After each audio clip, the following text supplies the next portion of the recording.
Birutė Roglienė garsi Seinų krašto gėlininkė. Ji mums parodė Svirnelėje džiovinamus gėlių žiedus, kuriuos išbarsto Žagarų bažnytėlėje vykstančių švenčių metu, arba ištiesė jis kelią į Vilnių keliaujantiems piligrimams. Kaip pati sako, viskas tam, kad būtų gražu ir kvepėtų gėlėmis. Gyvūnai rožės ir čia bus pabaršinimų, o čia arbatų bus. Kad bus jau sudžiūvi, tada sudėsiu kokią maišuką. Moteris yra tikra žolinių vainikų ir altorėlių meistrė. Jau nedarau, vai niekas nenori.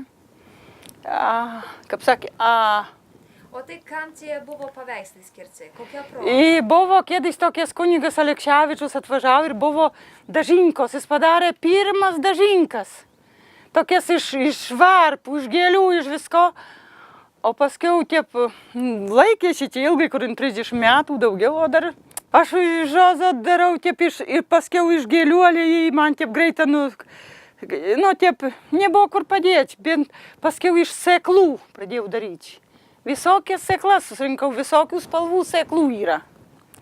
Tai iš sėklų, bet jau tos sėklos kaip vilgatis jos pradėjo, taip, kaip sako, sudūlėjo. Tokie kaip trandės, tokios mažos baltos krimelukės ir jos tas grūdus. Tai viens persimetė ant akmenų. Iš akmenukų darai. Mano obrazai čia stovi Seinuose muziejų. Tokias Viešpaties Jėzus tai yra padaryta iš žugių ir, ką vadina pšanžito. Kitas Marijos obrazas padaryta iš akmenukų jau. Ir viena pusė aušros vartų, kita Seinų. Tų iš grūdų darau beveik 3 mėnesius.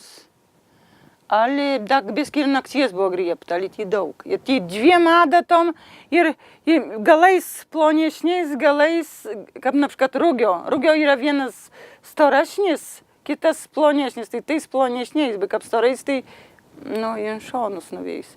Ir darai taip, į visas pusės, į tų, kad ir juostom, tokiom juostom, ir paskui jos susdėda, bet taip nepadarysi. Ir juostą sukarpai ant balto popyro tokio storo. Ir kaip tam nori, kad išlankysi, reikia biskį primerkti, kad būtų šlapės. Ir tada išformuoji ir jis išdžiūsta. Ir tada po biskučio klijuoji tokiom juostom. Ir jo ant galo sudėdži visko. O tyreštą iš plitos, iš gipso, iš stropiano. Čia grūdai tai viskas klijuoju. Ant bedaprino. Baisiai smirdalys geriausiai laik. Ali tiek priskvėpuoji, kad reikia paskiau eiti ant spačiai. Ir labai gali. Tai yra tiek kaip narkotikai. Rūcinį sopą. Pasikalbėję su Birute, negalėjome taip greitai išsiskirti, kadangi turėjome paragauti kiekvieno jos paruošto skanumyno. Ji ne vieną kaimyno stalą yra taip papuošusi, tad pabaigoje norėtųsi tik vieną pasakyti, kad ir aš ten buvau, alų midų gėriau.